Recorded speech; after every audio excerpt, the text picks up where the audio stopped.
অনুভূতির কথা বলি, যে অনুভূতি প্রায় সবাইকেই সমানভাবে নাড়া দেয়, এড়িয়ে যাবার উপায় নেই কারণ। নাম তার ভালোবাসা। তালাশের এবারের বিষয় ভালোবাসা।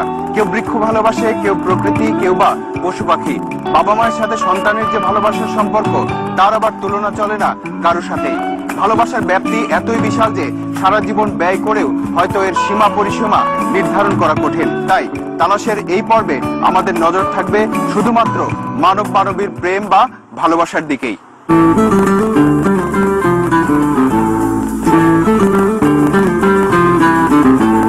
ইজি হয়ে গেছে আসলে। পার্সন টু পার্সন ভেরি করে। একদিন মাটির উপরে হবে ঘর মন আমার, কেন বাঁধবো না ভালোবাসার মনের সাথে মনে আত্মার সাথে আত্মা মিললে না হলে ভালোবাসা হয় না। ফিলিংস অথবা টান বলতে পারেন। একটা চায়ের মতো। ভালোবাসার সংজ্ঞা কি? বিভিন্ন জনের কাছে এটা বিভিন্ন রকম। এমনকি পৃথিবী সৃষ্টির পর থেকে এখন পর্যন্ত সময়ের মধ্যেও ভালোবাসার চিরন্তন সংজ্ঞা কেউ দাঁড় করাতে পারেনি। কিন্তু বিজ্ঞান না, বিজ্ঞানও কোনো সংজ্ঞা দেয়নি, তবে দেখিয়েছে এটা আসলে হরমোনের খেলা।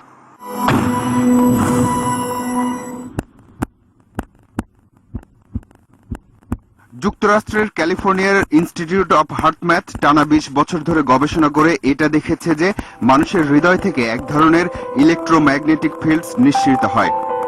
কখনো কখনো মানুষের শরীরের চতুর্দিকে কয়েক ফুট পর্যন্ত এই তড়িৎ চুম্বক ক্ষেত্রের রেশ পাওয়া যায়। এর সীমানা নির্ভর করে আবেগের ধরনের উপর। প্রেমে পড়লে মানুষের গাল লাল হয়ে যায়, হৃদস্পন্দনের গতি বেড়ে যায়, হাতের তালু ঘামতে থাকে। এসব দৃশ্যমান লক্ষণ। কিন্তু বৈজ্ঞানিক গবেষকদের নজর আরো গভীরে। তাতে দেখা গেছে এমন অনুভূতির ক্ষেত্রে মানুষের শরীরের একেবারে ভেতরে বেশ কিছু রাসায়নিক পরিবর্তন আসে, আর এতে কলকাঠি নাড়ে কয়েক ধরনের হরমোন।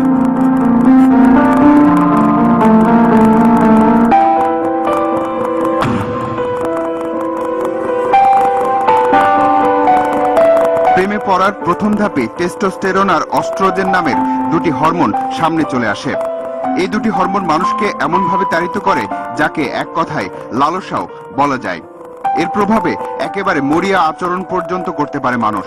সেটা মহানুভবতাও হতে পারে, হিংস্রতাও হতে পারে। প্রেমে পড়ার দ্বিতীয় ধাপ হলো আকর্ষণ। এ পর্যায়ে সামনে চলে আসে মনোমাইন নামের একগুচ্ছ স্নায়ুকোষ। এর একটি ডোপামাইন। অবাক ব্যাপার হলো কোকেন বা নিকোটিন নিলে এই স্নায়ুকোষ যেমন সাড়া দেয়, প্রেমের অনুভূতিতেও ঠিক একইভাবে সাড়া দেয়। এরপর বলাই যেতে পারে যে প্রেমে পড়াটা এক ধরনের নেশায় আসক্ত হওয়ার মতো। অ্যাড্রিনালিনেরও ভূমিকা আছে, তবে সেরোটোনিনের কথা বলতেই হবে, কারণ এটি প্রেমে আসক্ত কাউকে সাময়িকভাবে প্রকৃত অর্থেই পাগল বানায়।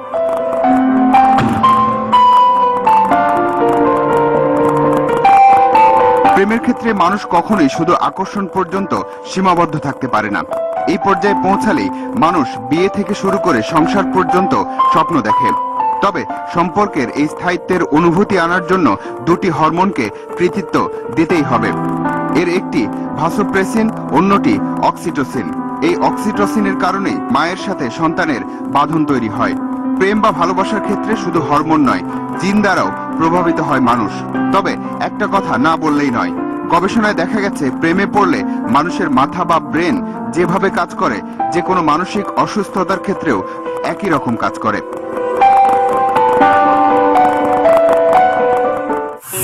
বিজ্ঞান উৎকর্ষতার এমন পর্যায়ে চলে গেছে যে জিনের তথ্য বিশ্লেষণ করে নাকি এটাও বলে দেওয়া সম্ভব যে কারো সাথে কারো সম্পর্ক দীর্ঘস্থায়ী হবে না ক্ষণস্থায়ী। তবে এবার বিজ্ঞান নয়, বাস্তব ঘটনাগুলোতে বিচরণ করব।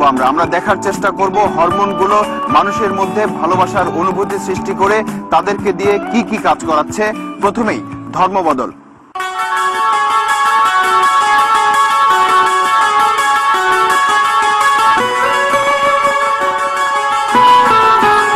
জাহাঙ্গীরনগর বিশ্ববিদ্যালয়ের ইংরেজি বিভাগের ছাত্র তপন চন্দ্র ব্যাপারী।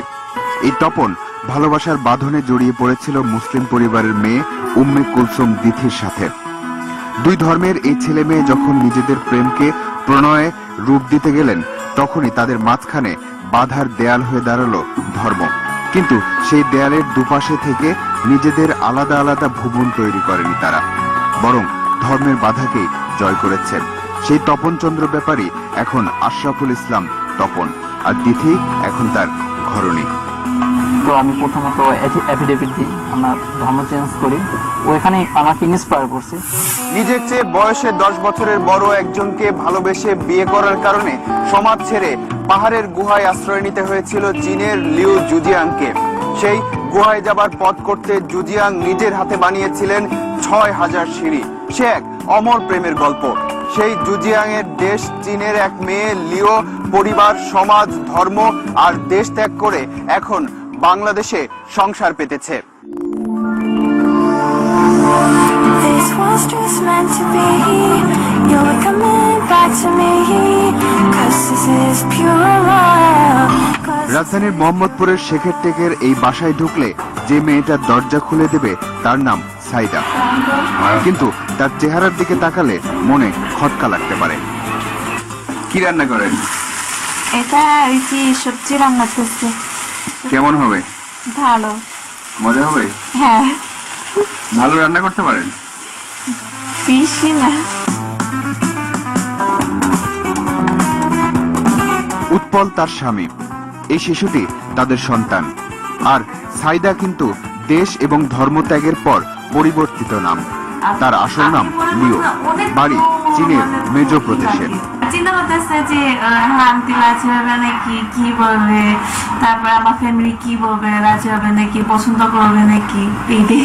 1 মাস 8 দিনের মধ্যে কমপ্লিট বিয়ে। ও আমার দিকে প্রথমে তাকাইছিল, যখন প্রথম দিন দেখা, তোমার মুখে তো দাড়ি কেন? আমি ওর জন্য কিছু করতে পারি। এটা কিন্তু এত ইজি না যে মনে হয় যে একটা দেশ ছেড়ে আমি ভালোবাসি বলেই চলে যাব। আমি পারতাম নাকি আমি জানি না, আমি এই হিসাবে মনে করবো আমার ছিল অনেক আপার। ভালোবাসার বিচিত্র ঘটনাগুলো কখনো কখনো মানুষকে অবাক করে, কখনো বা বেদনায় কাতর করে। কিন্তু দুটি ঘটনা আমাদেরকে সত্যি সত্যি অবাক করেছে। হয়তো আপনিও অবাক হবেন এটা জেনে যে এক্ষেত্রে বউ বদলের মতো ঘটনাও ঘটেছে, সেটা অন্য কোথাও নয়, এই বাংলাদেশেই।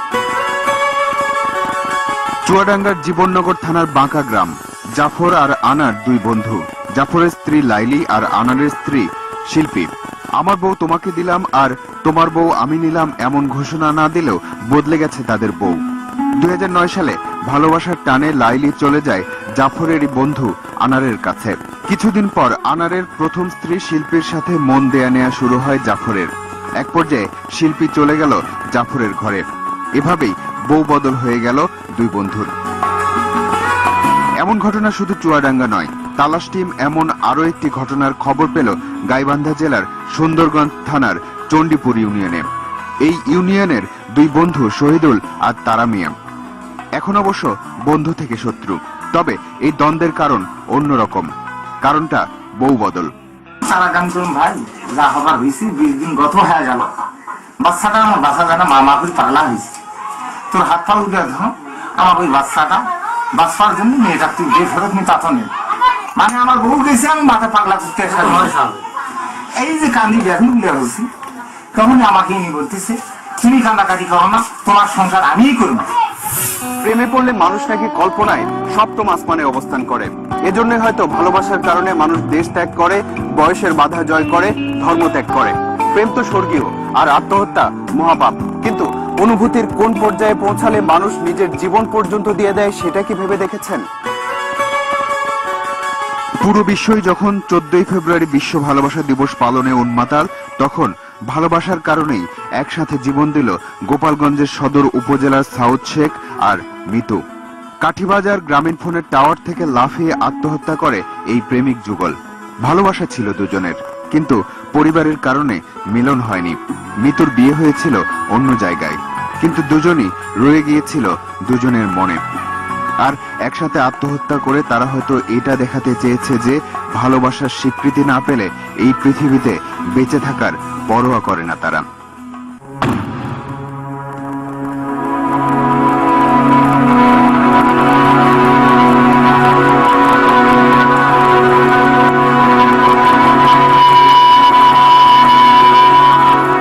এটা জাহাঙ্গীরনগর বিশ্ববিদ্যালয়ের ইতিহাসের ছাত্রী মার্জিয়া জান্নাত সুমির ডায়েরি। 27/9/2010।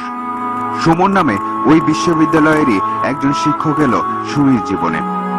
এরপর এক একটি দিন গেছে, সুমনের জন্য সুমির ভালোবাসা আরো গাঢ় হয়েছে। আর কেউ না জানলেও সুমির ডায়েরির পাতাগুলো এর সাক্ষী। তারপর সুমির সেই ভালোবাসার পথে চলার দিনগুলো কেমন ছিল সেটা ডায়েরির অন্য পাতাগুলো সাক্ষী। কিন্তু একদিন ডায়েরিতে শেষ লেখাটি লিখে ফেলল সুমি। সুমি লিখেছিল সব ফুরিয়ে আসছে। সুমি লিখেছিল সুমনকে ছাড়া তার জীবন অন্ধকার। তারপর 9 আগস্ট 2011 সুমন অধ্যায়ের শেষ করে গলায় ওড়না পেঁচিয়ে নিজের জীবনের অধ্যায়ও শেষ করল সুমি। নজরে আসুক না আসুক এমন ঘটনা অহরহই ঘটে। পরিসংখ্যান বলছে গত 3 বছরে পাবলিক বিশ্ববিদ্যালয়েরই কমপক্ষে 25 জন শিক্ষার্থী প্রেম ভালোবাসা সংক্রান্ত কারণে আত্মহত্যা করেছে। আত্মহত্যার প্রবণতা কমাতে ঢাকা বিশ্ববিদ্যালয়ের বিভিন্ন হলে শেষ পর্যন্ত মনোবিজ্ঞানীও নিয়োগ করা হয়েছে। আমাদের কোনো ছাত্র বা ছাত্রী যদি মানসিকভাবে কোনো সমস্যায় পড়ে থাকে, তখন আমরা তাদেরকে প্রত্যেক ডিপার্টমেন্ট থেকে স্টুডেন্ট অ্যাডভাইজার যারা আছে তারাও স্টুডেন্ট অ্যাডভাইজাররা বলে থাকে যে তুমি ওই জায়গায় যাও। প্রয়োজন বোধে ফোনে টিচারের সাথে কথা বলে তাকে সময়টা দিয়ে দেওয়া হয় যে এই সময় সে যেন গিয়ে দেখা করে। তারপর ওখানে গেলে ওই কাউন্সিলিং এর মাধ্যমে দেখা যায় কেউ ভালো হয়ে আসে। রাজার মেয়ের সাথে কোটালের ছেলের প্রেমের গল্প শুনে অনেকেরই হয়তো ছোটবেলা কেটেছে। এবার সোহরাওয়ার্দী উদ্যানে আনমনা এই আনোয়ারকে দেখুন। এখন ঢাকা বিশ্ববিদ্যালয়ের চারুকলা ইনস্টিটিউটের পিয়ন। ঘটনাটি ঘটেছিল যখন সে ওই বিশ্ববিদ্যালয়েরই বাসের হেল্পার ছিল। আনোয়ার বিশ্ববিদ্যালয়ের বাসের হেল্পার আর উচ্চপদস্থ এক সরকারি কর্মকর্তার মেয়ে আবিদা সে বাসে করেই বিশ্ববিদ্যালয়ে আসা যাওয়া করত। মাঝখানে ভালোবাসা এসে বাসা বাঁধল, উঁচু নিচু ভেদাভেদ চলে গেল। 2003 সালের জুলাই মাসে সংসার পাতল আনোয়ার আর আবিদা। তারপর ঝড় তুফানের প্রায় 4 মাস পার করে ওই বছরেরই নভেম্বরে দুনিয়া ছাড়ার সিদ্ধান্ত নিল তারা। আবিদা চলে গেছে, আনোয়ার পারেনি।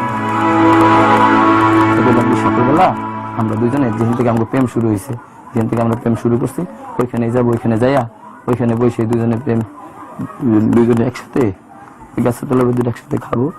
পরে এরকম করে গেছি, যাওয়ার পরে বাপেরও ফোন দিছি, ফোন দেওয়ার বাপেরও বলছি দেখেন আর তো ভালো লাগে না, আমরা তো মেরে যেতেছি বিষ খেয়া, তো আপনি যদি মাইনা নেন তাহলে মানে আপনার মেয়েটা আপনি দিয়ে দেবো, আপনি আরাম করে কষ্ট দিয়ে না কেসটা উঠাই নেন, মেয়ে আপনার আমি দিয়ে দেবো।